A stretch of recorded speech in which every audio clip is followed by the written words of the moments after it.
এখন নতুন সুর উঠছে না, ধর্ম যার যার উৎসব সবার। এটা মুসলমানের? আরে আমরা তো না। হিন্দুদের কি জিজ্ঞাসা করেন মুসলমান আর তারা রাজি আছে কিনা, আমরা পরে যে ধর্ম যার যার উৎসব সবার, বেশি উৎসবে যাওয়া লাগবে না, কুরবানির ঈদে গরুর গোশতের দাওয়াত আসবে? আসবে না।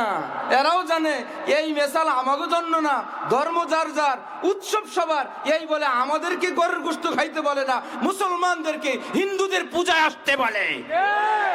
মুসলমানরা দলে দলে যায়, ধর্ম যার উৎসব সবার, অসুবিধা কি? আরে ধর্ম যার উৎসব তার, আল্লাহর কসম রব্বুল আলামিনের ইসলামের এটাই চূড়ান্ত সিদ্ধান্ত। আল্লাহ আমাদেরকে দিন বুঝার তৌফিক দান করেন। ক্ষেত যার ফসল সবার না তার, বিয়া যার বউ সবার না বউ তার, চাকরি যার বেতন সবার না তার, ব্যবসা যার লাভ সবার না তার। আরে কি আশ্চর্য! এখানে হইতে পারে না ব্যবসা নিরপেক্ষ, বউ নিরপেক্ষ, চাকরি নিরপেক্ষ? বলে এগুলো কি বলে, না কথা কু কথা, চাকরি আবার নিরপেক্ষ হয়? তো মা নিরপেক্ষ হন, আমার মায়ের মর্যাদা আমার কাছে যেমন, তোমার মায়ের মর্যাদা আমার কাছে তেমন।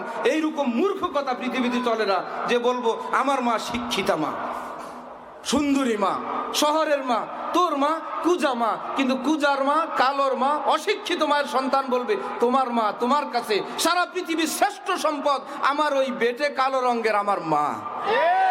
এর চাইতে সম্মানিত পৃথিবীর আর কেউ নাই।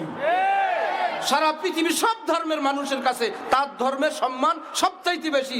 এইরকম বলা আমার মা আমার কাছে যেমন তোমারটাও তেমন, তোমার ধর্ম ইসলাম তোমার কাছে যেমন, ঠিক সমান মর্যাদায় হিন্দু ধর্মকে দেবা। এই মুসলমান দেশে এইরকম কথা বলা মানি হিন্দুদের পূজা মণ্ডপে মুসলমানদেরকে দাওয়াত দিয়ে দেওয়া। সাবধান মুসলমান।